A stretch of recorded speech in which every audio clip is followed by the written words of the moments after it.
Right now, as you're listening to this, you're performing. Not on stage, not in front of cameras, but you're still putting on a show. The way you sit, the expression on your face, even how you breathe, it's all slightly different than when you're completely alone. Today, we're diving into the masks we all wear every single day, how your social personality is actually a carefully crafted performance, and why understanding this theatrical side of human nature might be the key to better relationships and authentic self-expression. Let me bring in someone who spent years studying this fascinating dance we all do. You know what's wild? Back in 1959, sociologist Irving Goffman basically said we're all actors in the theater of everyday life. His book, The Presentation of Self in Everyday Life, introduced this idea that every social interaction is like a performance where we're trying to control what impression others have of us. Wait, so this isn't some new social media phenomenon? We've been doing this forever? Exactly. Goffman used theater metaphors. He talked about front stage and backstage behavior. Front stage is where you're performing for your audience, and backstage is where you can drop the act and prepare for your next scene. That's actually brilliant. So front stage might be how I act in a work meeting, and backstage is me at home in my pajamas complaining about that same meeting? Perfect example. And here's the thing, this isn't manipulation or being fake. According to the research, self-presentation is defined as individuals' actions to control, shape, and modify the impressions other people have of them in a particular setting. It's actually strategic and necessary. Strategic how? Well, as Leary and Kowalski found in 1990, impressions influence how others assess, treat, and reward us. In workplace settings, for instance, Gardner and Martinko showed in 1988 that impressions can literally shape your career progression and personal success. So we're not just being vain or superficial, we're actually protecting our interests and opportunities. Exactly. But here's where it gets really interesting. The page content shows that Goffman identified 6 key principles, and the first one is that individuals are performers who express their self to society. We highlight a persona and project a particular image to others. Okay, but let's get real for a second. This sounds exhausting. Are we saying everyone is just constantly performing all the time? That's actually a huge concern that researchers have found. According to Psych Central's research, personality masks can lead to stress, anxiety, depression, and exhaustion when used regularly. They serve as self-defense mechanisms, but they come with real costs. What kind of masks are we talking about specifically? There are so many types. The humor mask, where people use jokes to prevent getting laughed at or hide sadness. The overachieving mask, striving for perfection to gain acceptance. The calm mask, bottling up emotions to show only composure. Oh wow, the calm mask sounds dangerous. What happens when you bottle everything up?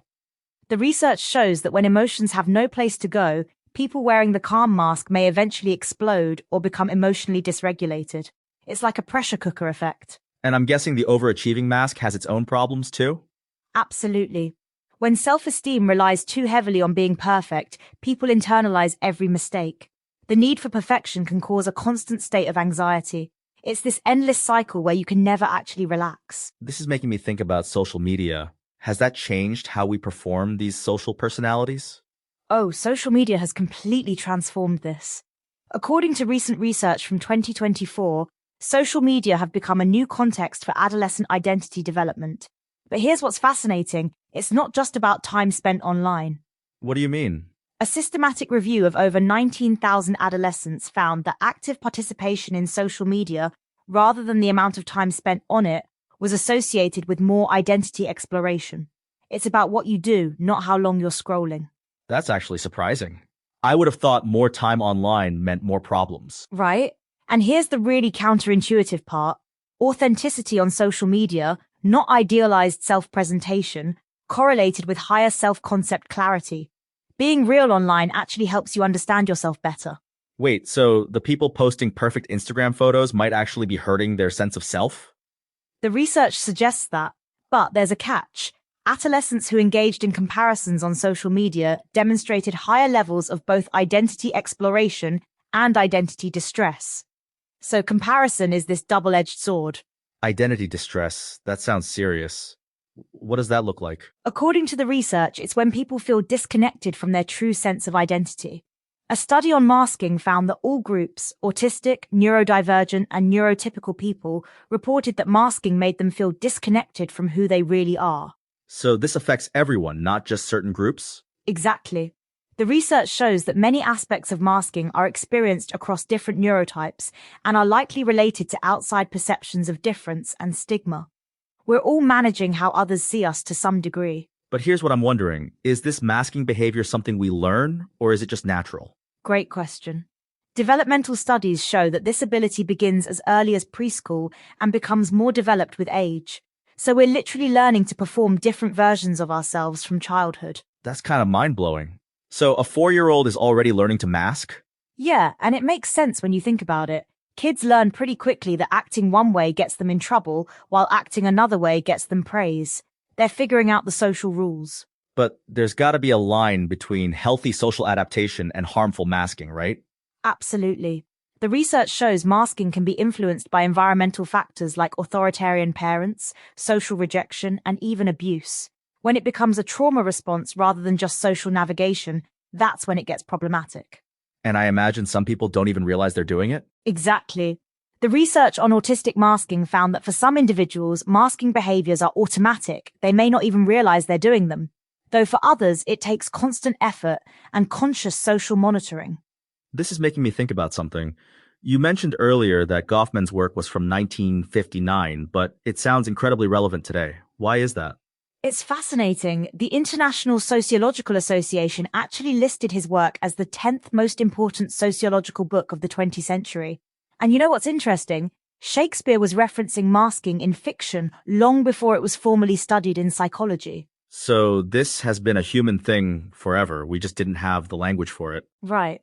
And now with social media, we're seeing new dimensions of this. According to recent research, social media platforms provide unprecedented opportunities to present ourselves to a global audience, making the relationship between real-life identity and online persona increasingly complex. Complex how?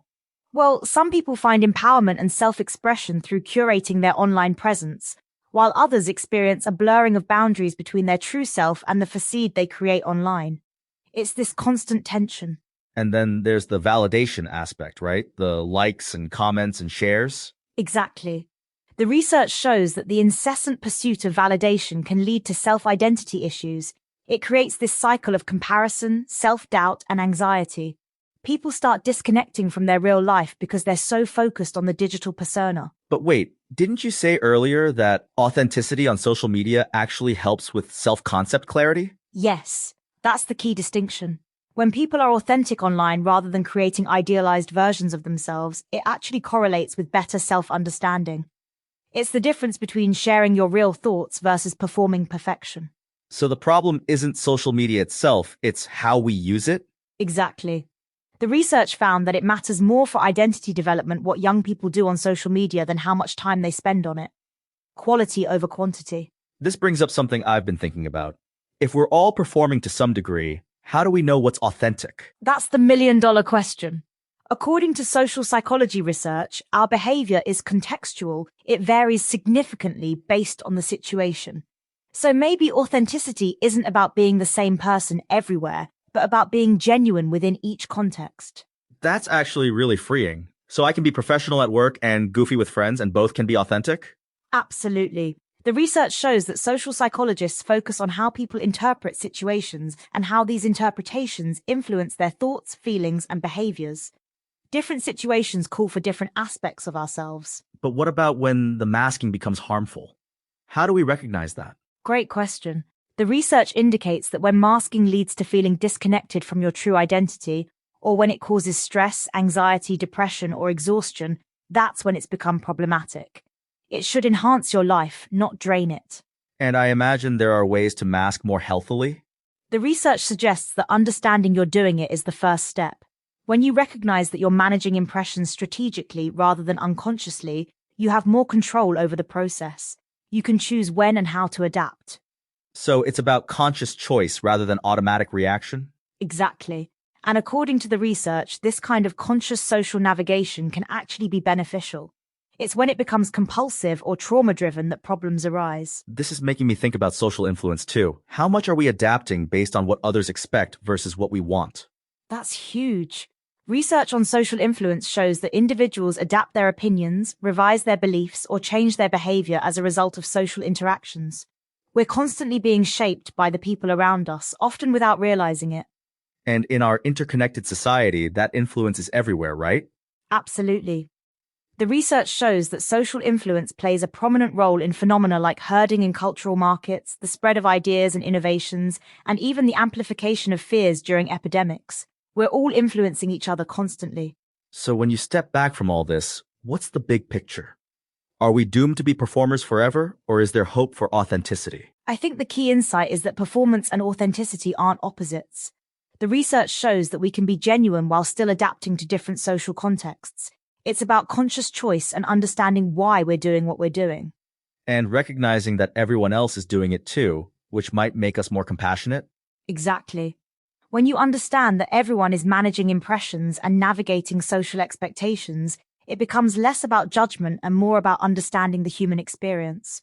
We're all just trying to connect and belong. Here's what really strikes me about all this research.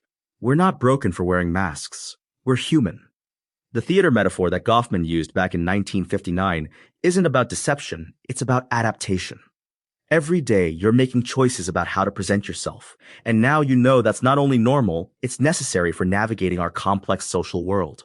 And the beautiful thing is that understanding this gives you power. When you recognize your own performance, you can choose authenticity within it. You can decide which masks serve you and which ones are holding you back. So the next time you catch yourself acting differently in different situations, remember, you're not being fake, you're being human. The question isn't whether you're performing, it's whether you're performing consciously and authentically. Now go out there and give the performance of your lifetime, the one where you get to be genuinely, strategically, beautifully you.